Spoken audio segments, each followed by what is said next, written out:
Hello and welcome. One of the big challenges non-profits face is the ability to generate revenue so that they don't have to depend on donations or contributions for their lifetime.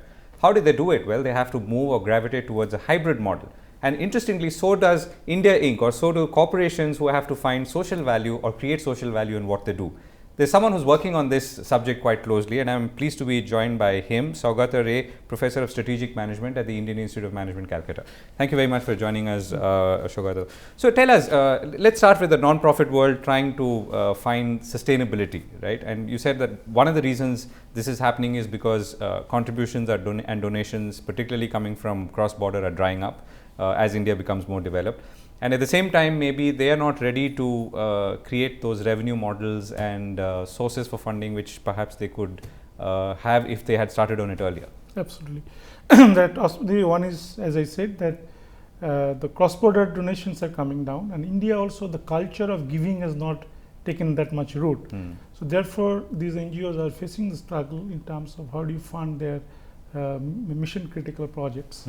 And but the challenge is that to create alternative income opportunities, as these NGOs have never done that. So first of all, they don't know, and second is there is also a kind of inertia and a very attitudinal barrier that all this while the NGOs have given something, offered something to the beneficiaries. They have never collected anything in return. Now, when you talk about creating earn income opportunities or income sources, so you give a service at a cost or give a product at a price. Now that is something which is a big mental barrier for the NGOs to travel. So and what we are doing is actually making an experimentation with some of the NGOs and helping them to create such alternative models where they will be able to generate income, which in a way will fund their core mission business, core business or core mission that they are standing for. Right. So, and you're setting up a laboratory at IIM Calcutta for this. We are setting up a center and laboratory of sustainability initiatives, where such kind of experimental projects or what we call it participant action research projects will be taken, and which also we are focusing on creation of nurturing of social entrepreneurs who will eventually be able to move into such kind of ventures. Right. So, give us one example of a non-profit or an NGO that you worked with or are working with. So, take the example of Child in Need Institution, the one NGO which was started by Dr. Shamir Chaudhary, who was an AIMS doctor 40 years ago. He went back from Delhi to set up it in Bengal, and they were working on the area of nutrition, child care and women care. In fact, as I was telling that whole ICDS program, the government came out of the initiative Integrated Child Development Scheme. India Integrated Child Development Scheme. That whole thing came out of the initiative that Dr. Chaudhary took for almost 3.5-4 decades ago.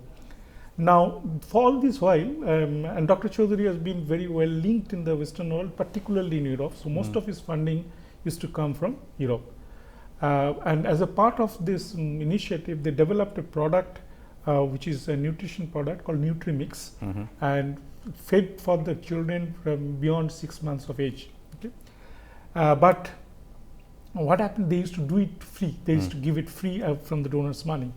But at some point in time, a few years ago, they realized that it is the donors' grants are drying up.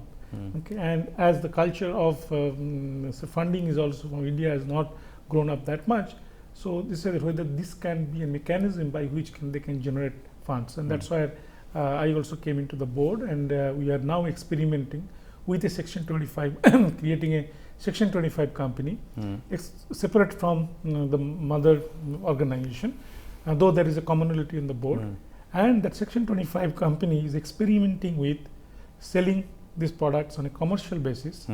Primarily through the institutional markets, because government has adopted this product as one of the nutrition product for the children and for the tiffin schemes in the schools and also for the family women, etc., at the lowest level strata of the society.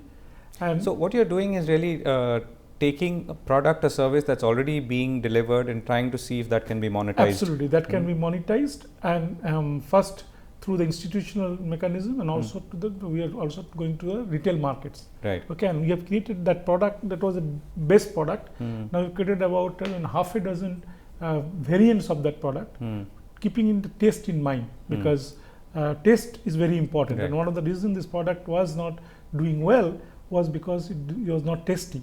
Right. So we have created multiple variants, and there was an retired professor at the head of the Department of Food Technology from Jadavpur University, who is heading a research lab, and he is creating multiple variants of these products. So in this case, you had a product, and some of the NGOs you're perhaps working with don't have a product. Maybe it's only a service. Yes. Right. So how do you monetize in instances like that? So therefore, it's about like, for example, if you look at Arvind Eye Care, they have a similar model, that where you have different segments of your beneficiaries, and some beneficiaries can afford, and some beneficiaries cannot afford, and you can do basically say ask the segment which can pay, and then say leverage subsidize that to the beneficiary segments which cannot pay, and plus take donations or contributions for that segment. Absolutely. Right. So you can this kind of hybrid model. So whole effort is that how do you move from a pure say donor driven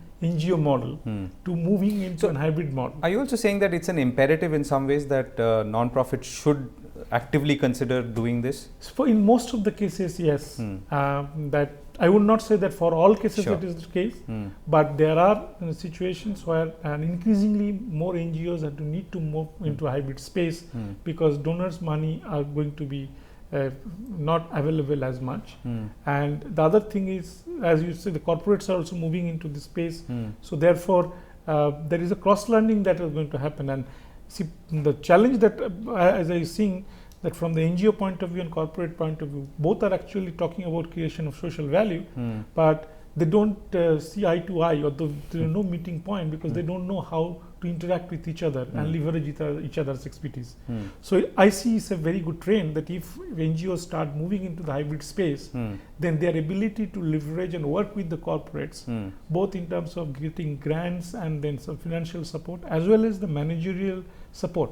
Because one of the challenges that NGOs face is their inability to manage the organization efficiently, and which corporates can really contribute. Right. So that's the way I see that most of the NGOs, and particularly NGOs which are planning to scale up, need to develop their own earning opportunities. There is also another reason why it should be, because it gives you certain flexibility in terms of pursuing your mission, which may not be in alignment with the mission of the donors. Correct.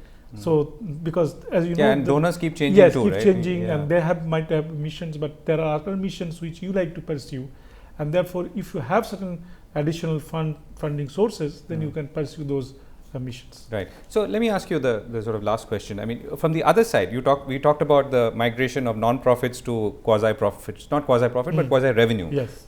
Profit is not an issue. Yes, surplus. That's a surplus that surplus. you talk about. Yes. So now the corporate side also coming into this space with their own triple bottom line targets and focus. Yes. How is that working, and where do you see that heading? So from the corporate point of view, the first thing is recognizing that they cannot no longer create economic value only at the cost of the social value or the ecological value, that they need to contribute that, and that is a change that is happening. But the next stage is how do we do it, and say how do you do it means that the way they will engage with the community is to be different, because all along corporates have treated people as customers.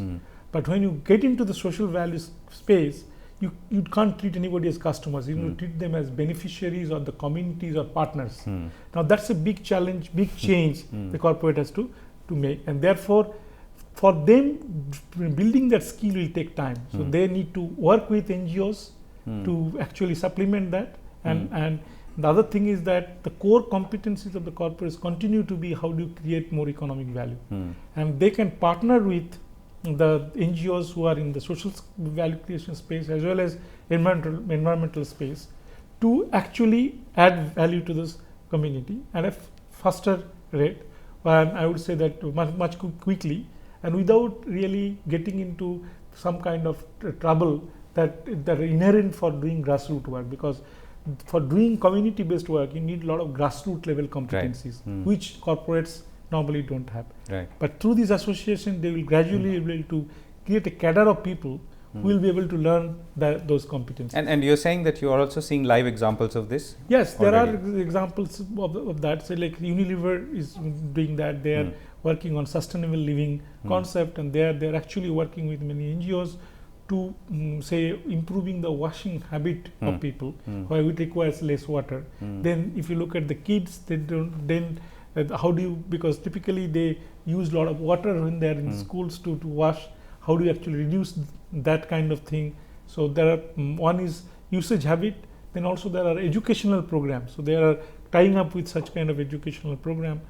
Those are related to their businesses. Right. But many of the corporates are also doing things which very targeted, mission oriented, like say Najim Premji for education, or say Unilever focusing on healthcare space.